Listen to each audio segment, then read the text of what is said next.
ನಮಸ್ತೆ ನನ್ನ ಎಲ್ಲ ರೈತ ಬಾಂಧವರಿಗೆ. ನಾನು ನಿಮ್ಮ ಕಾರ್ತಿಕ್ ಚಿತ್ರದುರ್ಗ.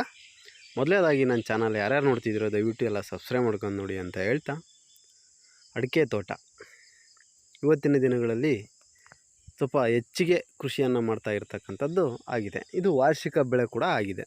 ಸ್ನೇಹಿತರೆ, ನಾವು ಅಡಿಕೆ ತೋಟವನ್ನು ಬೆಳೆಸಬೇಕಂದ್ರೆ ಉತ್ತಮ ಗೋಟಿನಿಂದ ಹಿಡಿದು ಉತ್ತಮ ಸಸಿಯಿಂದ ಹಿಡಿದು ಉತ್ತಮವಾಗಿ ಇಷ್ಟು ವರ್ಷಗಳಂತ ಆರೈಕೆ ಇರುತ್ತೆ. ಡ್ರೈ ಲ್ಯಾಂಡ್ಗಳಾದರೆ ಒಂದು 5ರಿಂದ 6 ವರ್ಷಕ್ಕೆ ಫಸಲಿಗೆ ಬರ್ತದೆ. ಅದೇ ರೀತಿ ಸ್ವಲ್ಪ ಶೀತದ ವಾತಾವರಣ ಇರ್ತಕ್ಕಂಥ ನೆಲಗಳಾದರೆ 8ರಿಂದ 10 ವರ್ಷ ಬೇಕು ಸರಿಯಾಗಿ ಫಸಲು ಕೂರೋದಕ್ಕೆ. ಈ ರೀತಿ ಅಡಿಕೆ ತೋಟಗಳನ್ನು ಪ್ರತಿಯೊಬ್ಬ ರೈತನು ಬೆಳೆಸ್ತಾ ಇದ್ದಾನೆ. ನೋಡಿ, ಇದು ವಾರ್ಷಿಕ ಬೆಳೆ ಆಗಿರೋದ್ರಿಂದ ಅಧಿಕ ಲಾಭವನ್ನು ಕೊಡ್ತಾ ಇದೆ.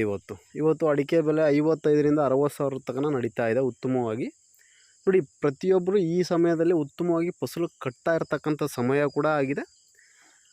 ನಾವು ಏನು ಫಸಲಿಗೆ ಬರೋವರೆಗೂ ಅಡಿಕೆ ಮರಗಳನ್ನು ಬೆಳೆಸ್ತೀವೋ ಆ ಮರಗಳು ನಮಗೆ ಅಧಿಕ ಲಾಭ ತಂದು ಕೊಡ್ತವೆ ಅಂತಕ್ಕಂಥ ಒಂದು ಅವೈಜ್ಞಾನಿಕ ನಂಬಿಕೆಯಲ್ಲಿ ರೈತರು ಇದ್ದಾರೆ. ನೋಡಿ, ನೀವು ಅಡಿಕೆ ಮರಗಳನ್ನು ಫಸಲಿಗೆ ಬರೋ ತನಕ ಬೆಳೆಸಿದ ಮೇಲೆ ನಿಮಗೆ ಲಾಭವನ್ನು ತಂದು ಕೊಡ್ಬೋದು. ಅದು ಯಾವ ಪ್ರಮಾಣದಲ್ಲಿ ಅನ್ನೋದು ನೀವು ಯಾವ ರೀತಿ ಆರೈಕೆಯನ್ನು ಮಾಡ್ತೀರಾ, ನಿಮ್ಮ ತೋಟಕ್ಕೆ ಯಾವ್ಯಾವ ರೀತಿಯ ಕೆಲಸಗಳ ಅವಶ್ಯಕತೆ ಇರುತ್ತೆ, ಆ ಕೆಲಸಗಳನ್ನು ನೀವು ಪೂರೈಸಿದ್ರೋ ಇಲ್ಲೋ ಅನ್ನೋದ್ರ ಮೇಲೆ ನಿಮಗೆ ಅಧಿಕ ಲಾಭ ಬರೋದಕ್ಕೆ ಸ್ಟಾರ್ಟ್ ಆಗುತ್ತೆ. ಸ್ನೇಹಿತರೆ, ನಂದು ತೋಟ ಇದೆ, ನಾನು ಕೂಡ ಫಸಲು ಬರ್ತಾ ಇದೆ, ನಾನು ಅಡಿಕೆ ಕೊಯ್ತಾ ಇದ್ದೀನಿ ಅನ್ನೋದು ಪ್ರಾಮುಖ್ಯತೆ ಬರೋದಿಲ್ಲ. ನೀವು ಉತ್ತಮವಾಗಿ ಇಳುವರಿ ತೆಗೆದುಬಿಟ್ಟು ಉತ್ತಮವಾಗಿ ನೀವು ಲಾಭ ಮಾಡುವುದು. ಅದಕ್ಕೆ ನಾವು ಯಾವ ಕೆಲಸಗಳನ್ನು ಮಾಡಬೇಕಂದ್ರೆ ಸರಿಯಾದ ಸಮಯಕ್ಕೆ ಸರಿಯಾದ ರೀತಿಯ ಕೆಲಸಗಳನ್ನು ಮಾಡಬೇಕು. ಮುಖ್ಯವಾಗಿ ತೋಟಕ್ಕೆ ಬೇಕಾಗಿರ್ತಕ್ಕಂಥದ್ದು ನೀರಾಗಿರುತ್ತೆ. ಅದು ಬೇಸಿಗೆ ಸಮಯದಲ್ಲಿ ತುಂಬ ಪ್ರಾಮುಖ್ಯತೆ ವಹಿಸುತ್ತೆ. ಯಾಕಂದರೆ ಆ ಸಮಯದಲ್ಲಿ ಹೊಂಬಾಳೆಗಳು ಹೆಚ್ಚು ಹೊಡೆಯೋದ್ರಿಂದ ನಾವು ಆ ಸಮಯದಲ್ಲಿ ಸ್ವಲ್ಪ ಒತ್ತು ಕೊಟ್ಟು ನಾವು ತೋಟಕ್ಕೆ ನೀರನ್ನು ಪೂರೈಸಬೇಕಾಗುತ್ತೆ. ಅದಕ್ಕಿಂತ ಹೆಚ್ಚಾಗಿ ವರ್ಷಕ್ಕೆ 2 ಬಾರಿ ಗೊಬ್ಬರದ ಪೂರೈಕೆಯನ್ನು ಖಂಡಿತವಾಗಿಯೂ ಮಾಡಲೇಬೇಕಾಗಿರುತ್ತೆ. ಇತ್ತೀಚಿನ ದಿನಗಳಲ್ಲಿ ಬೇಗ ರಿಸಲ್ಟ್ಗೋಸ್ಕರ ರಾಸಾಯನಿಕ ಮೊರೆ ಹೋಗ್ತಾ ಇದ್ದಾರೆ. ರಾಸಾಯನಿಕ ಗೊಬ್ಬರವನ್ನು ನೀವು ಹಾಕೋದ್ರಿಂದ ಫಸಲು ಒಂದು 2-3 ವರ್ಷ ಬೇಗ ಏರಿಕೆ ಕಂಡುಬಿಟ್ಟು ಮತ್ತೆ ಇಳಿಕೆ ಕಾಣೋಕ್ಕೆ ಪ್ರಾರಂಭ ಆಗುತ್ತೆ. ಅದೇ ರೀತಿ ಕೆಲವೊಂದು ರೋಗಗಳು ಬರೋದಕ್ಕೆ ಸ್ಟಾರ್ಟ್ ಆಗುತ್ತೆ.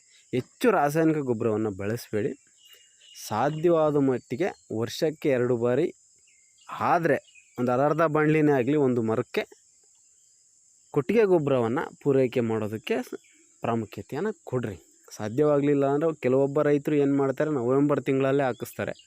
ಇನ್ನೂ ಕೆಲವೊಬ್ಬ ರೈತರು ಮಳೆಗಾಲ ಪ್ರಾರಂಭ ಆದ ದಿನಗಳಲ್ಲಿ ಹಾಕ್ಸೋಣ ಅಂತ ಹೇಳ್ಬಿಟ್ಟು ಅವರು ಏನು ಮಾಡ್ತಾರೆ, 5ನೇ ತಿಂಗಳಿಂದ ಜನವರಿ, ಫೆಬ್ರವರಿ, ಮಾರ್ಚ್, ಏಪ್ರಿಲ್, ಮೇ ತಿಂಗಳಿಗೆ ಅವರು ಗೊಬ್ಬರವನ್ನು ಹಾಕ್ಸೋದಕ್ಕೆ ಪ್ರಾರಂಭ ಮಾಡ್ತಾರೆ. ಈಗ 2 ರೀತಿಯಲ್ಲಿ ಗೊಬ್ಬರವನ್ನು ಹಾಕ್ಸ್ಬೋದು. ನವೆಂಬರಿಂದ ಹಾಕ್ಸ್ಬೋದು ಮತ್ತು ಮೇ ತಿಂಗಳಿಗೂ ಹಾಕ್ಸ್ಬೋದು. 2 ರೀತಿಯಲ್ಲಿ ಹಾಕ್ಸೋದ್ರಿಂದ ನಮಗೆ ಯಾವ ರೀತಿ ಲಾಭ ಸಿಗುತ್ತೆ ಅಂದರೆ, ನವೆಂಬರಲ್ಲಿ ಹೊಂಬಾಳೆ ಹೊಡೆಯೋದಕ್ಕೆ ತುಂಬ ಪೂರಕವಾದ ವಾತಾವರಣನ ಕಲ್ಪಿಸುತ್ತೆ. ನಾವು ಗೊಬ್ಬರವನ್ನು ಲೈಟಾಗಿ ಕೊಟ್ಬಿಟ್ಟು ಅದಕ್ಕೆ ಸರಿಯಾದ ರೀತಿಯಲ್ಲಿ ನೀರನ್ನು ಪೂರೈಕೆ ಮಾಡಿದರೆ, ಅದೇ ರೀತಿ ಮತ್ತು ಮೇಲೆ ಅದೇ ರೀತಿ ಗೊಬ್ಬರ ಮತ್ತೆ ರಿಟರ್ನ್ಸ್ ಹಾಕ್ಸಿದ್ರೆ ಹಿಡಿದಿರ್ತಕ್ಕಂಥ ಹೊಂಬಾಳೆಗಳು ಹಳ್ಳು ಚೆನ್ನಾಗಿ ಹಿಡಿದು ಅಡಿಕೆ ಚೆನ್ನಾಗಿ ದುಂಡು ಬರೋದಕ್ಕೆ, ಮುಂದಿನ ದಿನಗಳಲ್ಲಿ ಒಳ್ಳೆಯ ರೀತಿಯ ತೂಕ ಬರ್ತಕ್ಕಂಥ ಗೊನೆಗಳು ಸಿಗೋದಕ್ಕೆ ನಮಗೆ ಸಹಕಾರವನ್ನು ಮಾಡುತ್ತೆ. ಸ್ನೇಹಿತರೆ, ಹೀಗಾಗಿ ಪ್ರತಿಯೊಬ್ಬ ರೈತನೂ ಕೂಡ ಸಾಧ್ಯವಾದ ಮಟ್ಟಿಗೆ ಪ್ರತಿ ವರ್ಷವೂ ನೀವು ಗೊಬ್ಬರವನ್ನು ಹಾಕಿಸ್ಬೇಕು. ಯಾಕೆ ನೀವು ಗೊಬ್ಬರವನ್ನು ಹಾಕಿಸ್ಬೇಕು ಅಂದರೆ, ನೋಡಿ, 1 ಎಕರೆಗೆ 8 ಅಡಿ ದಾಯ ಅಂದರೆ ನಿಮ್ಮ ತೋಟ 600ರಿಂದ 635 ಗಿಡ ಹಿಡಿಯುತ್ತೆ. ಸ್ನೇಹಿತರೆ, ಪ್ರತಿ ವರ್ಷ ನೀವು ಗೊಬ್ಬರ ಹಾಕ್ಸೋದ್ರಿಂದ ಆ 635 ಗಿಡದಲ್ಲಿ 600 ಗಿಡ ಫಸಲಿಗೆ ಬರ್ತವೆ. ಚೆನ್ನಾಗಿ ನಾನು ಆರೈಕೆ ಮಾಡ್ತೀನಿ ಅಂದಾಗ ಆ 600 ಗಿಡದಿಂದ ನೀವೇನು ಗೊಬ್ಬರವನ್ನು ಹಾಕಿರ್ತೀರೋ ಆ ರಿಟರ್ನ್ಸ್ ಕಂಪಲ್ಸರಿ ಬರುತ್ತೆ. ಅದರಿಂದ ನೆಕ್ಸ್ಟ್ ಇನ್ನೊಂದು ಏನು ಬೆನಿಫಿಟ್ಸ್ ಅಂದರೆ, ನಿಮ್ಮ ತೋಟ ತುಂಬ ಚೆನ್ನಾಗಿರುತ್ತೆ. ಅಧಿಕ ಲಾಭವನ್ನು ಮಾಡೋದ್ರ ಜೊತೆಗೆ ತೋಟದ ವರ್ಷದಿಂದ ವರ್ಷಕ್ಕೆ ಏರಿಕೆ ಕಾಣ್ತಾ ಹೋಗುತ್ತೆ. ಯಾವುದೇ ರೀತಿ ಇಳಿಕೆ ಕಾಣೋದೇ ಇಲ್ಲ ವರ್ಷ ಗೊಬ್ಬರ ಹಾಕ್ಸೋದ್ರಿಂದ. ಈ ರೀತಿ ನೀವು ಗೊಬ್ಬರದ ಪೂರೈಕೆಯನ್ನು ವರ್ಷ ಮಾಡಿಸ್ಬೇಕು. ಇದರಿಂದ ತುಂಬ ಉಪಯೋಗ ಇದೆ ಕೊಟ್ಟಿಗೆ ಗೊಬ್ಬರದಿಂದ. ಯಾಕೆಂದರೆ ಇದು ಸತ್ವ ನಿಧಾನ ಲೈಟಾಗಿ ವರ್ಷ ಪೂರ್ತಿ ಕೊಡ್ತಾ ಇರುತ್ತೆ. ನೀವು ಗೊನೆಗೆ ಆಗಿರಲಿ, ಹೊಂಬಾಳೆಗೆ ಆಗಿರಲಿ, ಮತ್ತು ನೆಕ್ಸ್ಟ್ ಹೊಡಿತಕ್ಕಂಥ ಹೊಂಬಾಳೆಗೂ ಸಮೇತ ಇದು ಸತ್ವವನ್ನು ಕೊಡುವಂಥ ತಾಕತ್ತು ಇದಕ್ಕಿರುತ್ತೆ. ಕೊಟ್ಟಿಗೆ ಗೊಬ್ಬರ, ಕುರಿ ಗೊಬ್ಬರ ಇದಕ್ಕೆ ಪ್ರಾಮುಖ್ಯತೆಯನ್ನು ಕೊಡ್ರಿ. ಅದರ ಜೊತೆಗೆ ಮಳೆಗಾಲ ಆರಂಭದ ದಿನಗಳಲ್ಲಿ ಕಲ್ಟಿವೇಟ್ಗಳನ್ನು ಸಾಮಾನ್ಯವಾಗಿ ಎಲ್ಲ ರೈತರು ಮಾಡಿಸ್ತಾರೆ. ಖಂಡಿತವಾಗಿಯೂ ಮಾಡಿಸ್ಬಾರ್ದು. ಅದು ತಪ್ಪು. ನಾವೇನು ಮಾಡಬೇಕು ಅಂದರೆ, ಕಲ್ಟಿವೇಟ್ ಯಾವಾಗ ಮಾಡಿಸ್ಬೇಕು ಅಂದರೆ, ಫಸಲು ಕಟಾಪಿಗೆ ಬರುತ್ತಲ್ಲ ಆ ಸಮಯದಲ್ಲಿ ನಾವು ಕಲ್ಟಿವೇಟನ್ನು ಮಾಡಿಸ್ಬೇಕು. ಮಳೆ ಪ್ರಾರಂಭ ಆಗಿದೆ ಅಂದರೆ ಮಳೆ 15 ದಿನಕ್ಕೋ ತಿಂಗಳಿಗೋ ಬರ್ತಾ ಇರುತ್ತೆ. ನೀರನ್ನು ಅಚ್ಚುಕಟ್ಟಾಗಿ ನಾವು ಮುಂಚಿತವಾಗಿ ಬೇಸಿಗೆಯಲ್ಲಿ ಚೆನ್ನಾಗಿ ಕಡ್ಡಿ ಎಲ್ಲ ನೋಡಿದರೆ 2-3 ತಿಂಗಳು ಏನು ಸಮಸ್ಯೆ ಆಗೋಲ್ಲ, ನೀರು ಹೋಗ್ತಾ ಇರುತ್ತೆ ಬಡ್ಡೆಗೆ. ಅದ್ರ ಜೊತೆ ಮಳೆ ಬರೋದ್ರಿಂದ ಭೂಮಿ ತೇವಾಂಶದಿಂದ ಕೂಡಿರ್ತಾ ಇರ್ತದೆ. ಈ ಸಮಯದಲ್ಲಿ ನಾವು ಕಲ್ಟಿವೇಟ್ ಮಾಡಿಸಿದಾಗ ಏನಾಗುತ್ತೆ ಅಂದರೆ ಅಳ್ ಡ್ರಾಪ್ ಆಗ್ತಕ್ಕಂಥದ್ದು, ಫಸಲಲ್ಲಿ ಕುಂಠಿತ ಆಗ್ತಕ್ಕಂಥದ್ದು, ಏನೋ ಒಂದು ಸಮಸ್ಯೆ ಕಾಡ್ತಾ ಹೋಗುತ್ತೆ. ನಮ್ಮ ಪೂರ್ಣ ಪ್ರಮಾಣದ ಫಸಲನ್ನು ತೆಗೆಯೋದಕ್ಕೆ ಸಾಧ್ಯ ಆಗೋದಿಲ್ಲ. ಹಾಗಾಗಿ ಪ್ರತಿಯೊಬ್ಬ ರೈತನೂ ಕೂಡ ಕಲ್ಟಿವೇಟನ್ನು ಫಸಲು ಕಟಾಪಿಗೆ ಬರೋವರೆಗೂ ಆಗಸ್ಟ್ವರೆಗೂ ಯಾವುದೇ ಕಾರಣಕ್ಕೂ ನೀವು ಮಾಡಿಸ್ಬೇಡಿ ಅನ್ನೋದು ನನ್ನ ಸಜೆಷನ್ನು. ನೀವು ಈ ರೀತಿಯ ಸಜೆಷನ್ನ ಸ್ವೀಕಾರ ಮಾಡಿ ಒಂದು ಸರಿ ಎಕ್ಸ್ಪೀರಿಯೆನ್ಸ್ ಮಾಡಿದರೆ ನಿಮಗೆ ಅನುಭವಕ್ಕೆ ಬರುತ್ತೆ. ಇಲ್ಲ ನಾನು ಕಲ್ಟಿವೇಟ್ ಮಾಡಿಸ್ತೀನಿ ಅಂದರೆ ಅದನ್ನು ಕೂಡ ಒಂದು ಎಕ್ಸ್ಪೀರಿಯೆನ್ಸ್ ಮಾಡಿ ನೋಡಿ, ಬಿಟ್ಟು ಕೂಡ ಒಂದು ಸ್ವಲ್ಪ ನೋಡಿ, ಆಗ ನಿಮಗೆ ರಿಸಲ್ಟ್ ಗೊತ್ತಾಗುತ್ತೆ ಸ್ನೇಹಿತರೆ.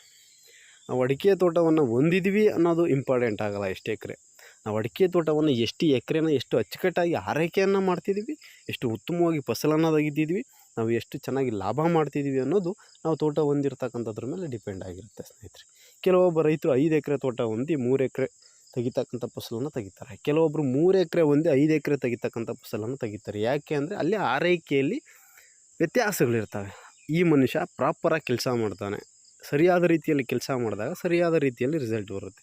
ನಾವು ಸರಿಯಾದ ರೀತಿಯಲ್ಲಿ ಕೆಲಸ ಮಾಡಲಿಲ್ಲ, ಸುಮ್ಮನೆ ನೀರು ಬಿಡ್ತೀವಿ ತೋಟಕ್ಕೆ, ಸುಮ್ಮನೆ ಗೊಬ್ಬರ ಹಾಕಿಸ್ತೀವಿ, ಸುಮ್ಮನೆ ಬರ್ತದೆ ಫಸಲು ಕೊಯ್ಕೊಂಡು ಹೋಗ್ತೀವಿ, ಈ ಥರ ಸುಮ್ಮನೆ ಏನೋ ತೋಟ ಕಟ್ಟಿದ್ದೀವಿ ಮಾಡ್ತಿದ್ದೀವಪ್ಪ, ನೀರು ಬಿಡ್ತೀವಪ್ಪ, ಗೊಬ್ಬರ ಹಾಕ್ತೀವಪ್ಪ, ಫಸಲು ಬರುತ್ತಪ್ಪ, ಕಟ್ ಮಾಡ್ತೀವಪ್ಪ, ಈ ರೀತಿ ಕೆಲಸ ಮಾಡಿದಾಗ ನಿಮಗೆ ಅದೇ ರೀತಿ ರಿಸಲ್ಟ್ ಕೊಡುತ್ತೆ.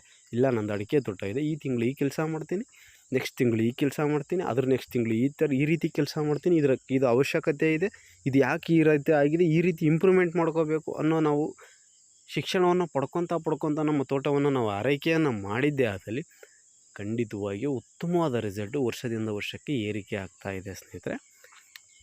ಎಲ್ಲ ಈ ರೀತಿ ಕೆಲಸ ಮಾಡ್ತಕ್ಕಂಥ ರೈತರದು ನೋಡಿ, ಅಡಿಕೆಗೆ ಉತ್ತಮವಾದ ಬೆಲೆ ಬಂದಿರೋದ್ರಿಂದ ಈ ಸಮಯದಲ್ಲಿ ಸ್ವಲ್ಪ ಜಾಗೃತರಾಗಿ ಪ್ರಾಪರ್ ಕೆಲಸ ಮಾಡಿಕೊಂಡು ಒಳ್ಳೆ ಆರ್ಥಿಕ ಸ್ಥಿತಿಯನ್ನು ಸುಧಾರಿಸ್ಕೊಂಡು ಬಂದಿರತಕ್ಕಂಥ ದುಡ್ಡಲ್ಲಿ ಸಾಲ ತೀರಿಸ್ಕೊಳೋದು, ಸಾಲ ತೀರಿದರೆ ಆ ದುಡ್ಡನ್ನು ಒಳ್ಳೆ ರೀತಿ ಇನ್ವೆಸ್ಟ್ಮೆಂಟ್ ಮಾಡಿಕೊಂಡು ಅದರಿಂದ ಇನ್ನೂ ಆರ್ಥಿಕವಾಗಿ ಅಭಿವೃದ್ಧಿ ಆಗ್ತಕ್ಕಂಥದ್ದು ರೈತರು ಗಮನಿಸಬೇಕಾಗಿರುತ್ತೆ.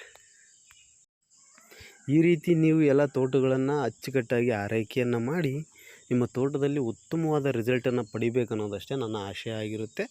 ನನ್ನ ಮಾಹಿತಿ ನಿಮಗೆ ಎಲ್ಲಾದರೂ ಸರಿ ಅನಿಸಿ ಈ ಮಾಹಿತಿಯಿಂದ ನಿಮ್ಗೆ ಉಪಯೋಗ ಆಗಿದ್ದರೆ ಖಂಡಿತವಾಗಿಯೂ ಲೈಕ್ ಮಾಡಿ, ಶೇರ್ ಮಾಡಿ, ಸಬ್ಸ್ಕ್ರೈಬ್ ಮಾಡ್ಕೊಳ್ಳಿ. ನಿಮ್ಮ ಅಭಿಪ್ರಾಯವನ್ನು ಕಮೆಂಟ್ ಮುಖಾಂತರ ತಿಳಿಸಿ ಅಂತ ಹೇಳ್ತಾ ಧನ್ಯವಾದಗಳು ರೈತ ಬಂಧುಗಳೇ.